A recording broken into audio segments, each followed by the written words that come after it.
அனைவருக்கும் வணக்கம். இன்றைய லீகல் அப்டேட்ஸ் என்னவென்று பார்க்க போகிறோம். என்ன வழக்கு என்றால் முருகானந்தம் வர்சஸ் முனியாண்டி. இவர் இறந்துட்டதுனால என்ன பண்ணாங்க, அவருடைய லீகல் இயர்ஸு அதில் இம்ப்ளிமெண்ட் பண்ணி வழக்கு நடக்கிறது.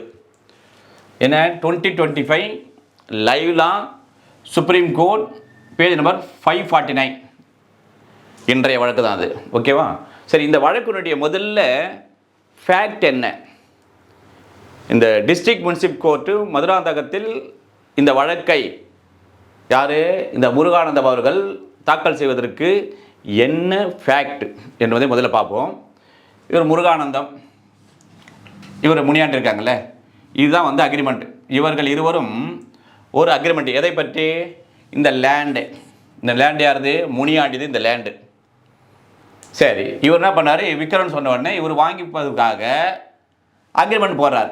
என்னன்னு, 1 சென்ட்டு 550 ரூபாய் என்று பேசி இந்த அக்ரிமெண்ட்டில் குறிப்பிட்டு அட்வான்ஸ் வகையை நான் 5000 ரூபாய், அட்வான்ஸ் வகையில் 5000 ரூபாய் பெற்றுக்கொள்கிறார். 5000 ரூபாய் பெற்றுக்கொள்கிறார்.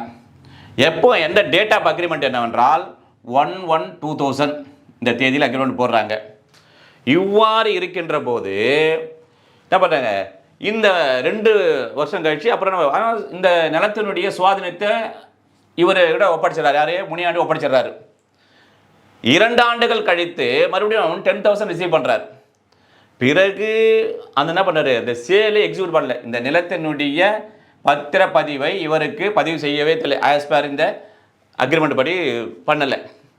அதனால என்ன செய்கிறாருன்னா, முருகானந்தம் எங்கே வழக்கு தாக்கல் செய்கிறாரு அப்படி என்றால் டிஎம்சி, டிஸ்ட்ரிக்ட் முனிசிபல் கோர்ட், மாவட்ட உரிமையியல் நீதிமன்றம் மதுராந்தகத்தில் என்ன பண்ணுறாரு, வழக்கை தாக்கல் செய்கிறார். என்னவென்று, நான் இந்த முனியாண்டியுடன் இந்த நிலத்தை வாங்குவதற்காக 5000 ரூபாய் அட்வான்ஸ் கொடுத்து நான் இந்த ஒரு ஒப்பந்தத்தை போட்டேன். ஆனால் 2 ஆண்டுகள் ஆகி பிறகு சுவாதீனம் என்கிட்ட தான் இருக்குது. மறுபடியும் 10,000 வாங்கினார்.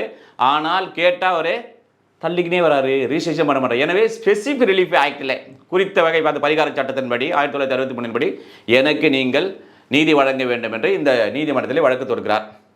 இந்த நீதிமன்றம், உதாரணத்துக்கு நீதிமன்றம் வச்சுல, இங்கே வழக்கு நடைபெறுகிறது.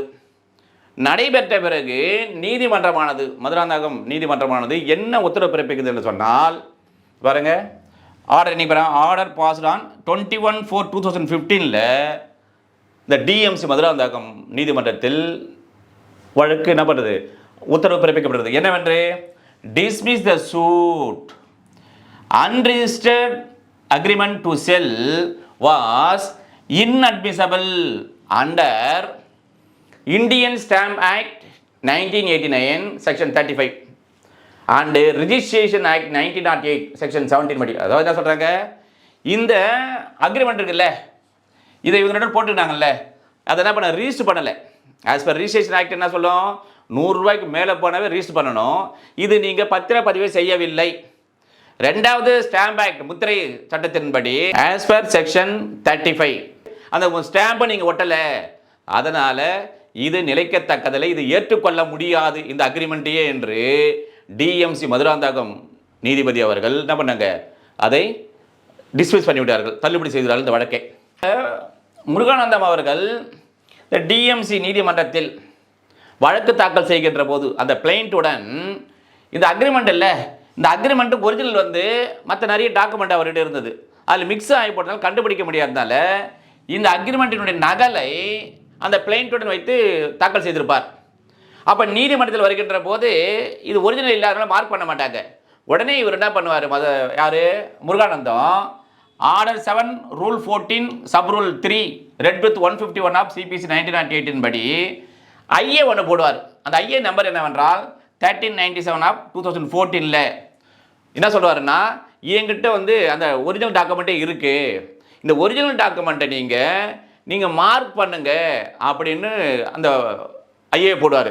ஆனால் நீதிமன்றம் இது வந்து ரிஜிஸ்டர் ஆகலை, 2வது ஸ்டாம்பையும் ஒட்டலை, அதனால் இது ஏற்றுக்கொள்ள முடியாது, இது இன்அட்மிசபிள் என்று இந்த வழக்கை டிஸ்மிஸ் செய்து விடுவார்கள். பிறகு என்ன செய்வார், முருகானந்தம் அவர்கள் எங்கே வருவார், உயர் நீதிமன்றம் மெட்ராஸ் ஹைகோர்ட்டுக்கு வரார். என்னது மெட்ராஸ் ஹைகோர்ட்டில் ஃபைல் சிவில் ரிவிஷன் பெட்டிஷன் அங்கே தாக்கல் செய்கிறார். சரி, உயர் நீதிமன்றமானது அந்த வழக்கை விசாரித்து என்ன தீர்ப்பு வழங்கியது? வாட் இஸ் ஹெல்ட் என்றால் that the document was unstamped and unregistered and cannot be brought and record அப்படின்னு சொல்லிடுறாங்க. எங்க இந்த அந்த நீங்கள் உங்கள் இரண்டுவருக்கும் நடைபெற்ற அந்த ஒப்பந்தம் ஆனது பதிவு செய்யப்படவில்லை, ஸ்டாம்பும் ஓட்டல, அதனால் அந்த டாக்குமெண்ட்டை மார்க் பண்ணுவதற்காக குறியீடு செய்வதற்காக நீதிமன்றத்துக்கு அதை கால்ஃபர் பண்ண முடியாது அப்படின்னு சொல்லி ஹைகோர்ட்டும் இந்த ட்ரையல் கோர்ட்டு பிறப்பித்த உத்தரவையை பிறப்பித்து டிஸ்மிஸ் செய்து விடுவார்கள். பிறகு என்ன செய்வார் என்றால் உச்ச நீதிமன்றத்தில் அவர் என்ன பண்ணுறாரு, வழக்கு தாக்கல் செய்கிறார். அதுதான் அந்த யார் நீதியரசர் யார் விசாரிக்கிறார் என்று சொன்னால் the bench referred justice PS Narasimha அவர்கள், ஜஸ்டிஸ் ஜெயமால்யா பக்சி, இந்த இரண்டு நீதியரசர்களும் தான் கடைசியாக இந்த வழக்கை விசாரித்து இந்த ஒரு தீர்ப்பு வழங்கியிருக்கிறார்கள். என்ன சொல்லிடுறாங்கன்னா ஜட்ஜ்மெண்ட்டில் அதே போல் இந்த ஒரு கேஸ் ரெஃபர் பண்ணியிருப்பாங்க. இந்த ரிலையை சொல்லுவார்ல கேஸ் ரிலே எதுன்னா S Kaladevi versus VR Somasundaram 2010 volume 5 supreme court cases page number 401 இது ரிலே பண்ணியிருப்பாங்க. என்ன சொல்லியிருப்பாங்கன்னா அதில் இதை பாருங்கள், section 49 provision of registration act 1908. இப்போ செக்ஷன் 49 ப்ரொவைடட் தட், இதான் இந்த வழக்கினுடைய முக்கியமான சாராம்சம். என்ன சொல்கிறது, இதான் உச்ச நீதிமன்றத்தில் இதுதான் கோட் பண்ணியிருப்பாங்க. என்ன சொல்கிறது என்று சொன்னால் an unregistered document affecting immovable property and required by this act or the Transfer of Property Act 1882 to be registered may be received as evidence of a contract in a suit for specific performance under Chapter 2 of Specific Relief Act 1877 or as evidence of any collateral transaction not required. இவ்வாறு இந்த மாதிரி unregistered document இருக்கின்ற போது அதுவும் immovable property as per TP act 1882 படி பாதிக்கப்படுகின்ற போது அவ்வாறு அது ரிஜிஸ்டர் செய்யவில்லை என்றால் கூட அது என்ன பண்ணலாம், அது வந்து ஓரல் எவிடன்ஸாக ட்ரீட் பண்ணி கொலேட்ரல் அந்த அக்ரிமெண்ட்டாக அதை ட்ரீட் பண்ணி அதை டாக்குமெண்ட்டாக ரிசீவ் பண்ணி அது எவிடன்ஸாக ஏற்றுக்கொள்ளலாம் என்று சொல்லப்பட்டிருக்கிறது. அதன்படி தான் உச்சநீதிமன்றம் இதை ஏற்றுக்கொண்டது. Make it clear that we have not expressed any opinion on the content of the document and it is also open for the respondent defendant to raise and contest the relevancy and validity of the document as are permissible in law. We allow the appeal and set aside the high court judgment. என்ன சொல்கிறாங்கன்னா உச்ச நீதிமன்றம் விசாரித்த பிறகு இந்த அக்ரிமெண்ட்டில் என்ன content இருக்குது என்ன இருக்குது என்பதை பற்றி எங்களுக்கு சட்டப்படி அதை என்னவோ செய்து கொள்ளுங்கள். ஆனால் இந்த செக்ஷன் 49 இருக்குல்ல, 49 ஆஃப் ரிஜிஸ்ட்ரேஷன் ஆக்ட் 1908 படி ப்ரொவிஷன் படி இது என்ன பண்ணோம், இதனுடைய அந்த கான்ட்ராக்ட் இருக்குல்ல, கான்ட்ராக்ட் ஓரல் அக்ரிமெண்ட்டாக ட்ரீட் செய்து கொண்டு அந்த கொலேட்ரல் இதுக்காக ஸ்பெசிஃபிக் பர்ஃபார்மன்ஸ் சூட்டுக்காக இதை வந்து அனுமதிக்கலாம் என்று சொல்லியிருப்பார்கள்.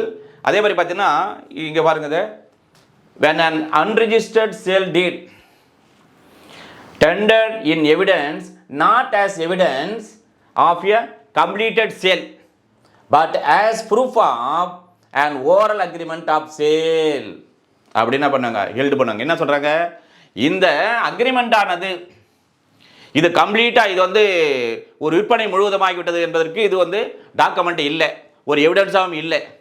ஆனால் இதை அவர்களுக்கிடையே நடைபெற்ற ஓரல் எவிடன்ஸாக வாய்மொழி சாட்சியத்திற்காக அது கொலேட்ரல் அந்த கான்ட்ராக்ட் ஒப்பந்தத்திற்காக இதை அதுவும் ஸ்பெசிஃபிக் பர்ஃபார்மன்ஸ் சூட்டு பயன்படுத்துகின்ற போது இதை என்ன பண்ண டாக்குமெண்ட்டாக மார்க் செய்யலாம், குறியீடு செய்யலாம் என்று உச்ச நீதிமன்றமானது even though it is a unregistered document என்று சொல்லி இந்த அதிரடியான தீர்ப்பை இந்த உச்ச நீதிமன்றம் வந்து வழங்கி என்ன பண்ணியிருக்காங்க, இவர் போட்ட அப்பீலை அலோ செய்திருப்பார்கள். இப்போ இந்த ட்ரையல் கோர்ட்டினுடைய டிஎம்சி மதுராந்தகம் கோர்ட்டினுடைய அந்த ஆர்டரையும் அதே போல் உயர் நீதிமன்றம் மெட்ராஸ் ஹைகோர்ட்டினுடைய அந்த உத்தரவையும் உச்ச நீதிமன்றமானது தள்ளுபடி செய்து விட்டதால் என்ன ஆனது? இப்போது மீண்டும் இங்கே டிஎம்சி மதுராந்தக கோர்ட்டில் அந்த வழக்கு பெண்டிங்கில் இருக்கின்றது. என்ன ஓஎஸ் நம்பரு? OS 78/2012 pending. இப்போ நெக்ஸ்ட் ஹியரிங் அடுத்த வாய்தா எப்போ என்று சொன்னால் 2/6/2025 ஹியரிங்கு வருகின்றது. இவ்வாறாக சிவில் நீதிபதி எழுதுகின்ற நீங்கள் அல்லது டிஸ்ட்ரிக்ட் நீதிபதி எழுதுகின்ற நீங்கள் அல்லது உரிமையில் வழக்குகளை நடத்துகின்ற நாமெல்லாம் ஜூனியர் வழக்கறிஞர்களாக இருக்கின்ற போது அப்டேட் ஆக வேண்டும். இல்லை என்றால் அவுடேட் ஆகிடும். அதாவது தினந்தோறும் என்னென்ன வழக்குகள் வருகிறது என்று தெரிந்து கொண்டால் தான் நீதிமன்றத்தில் சென்று அன்றைக்கி அப்டேட் பேச முடியும். நம்ம பழசு பற்றி பேசணும்னா சார் அதெல்லாம் முடிஞ்சிட்டு ஓல்டு எப்போ நியூக்கு வாங்கன்னு சொல்லுவாங்க என்று கூறி மேலும் ஒரு அப்டேட்டில் சந்திப்போம். நன்றி, வணக்கம்.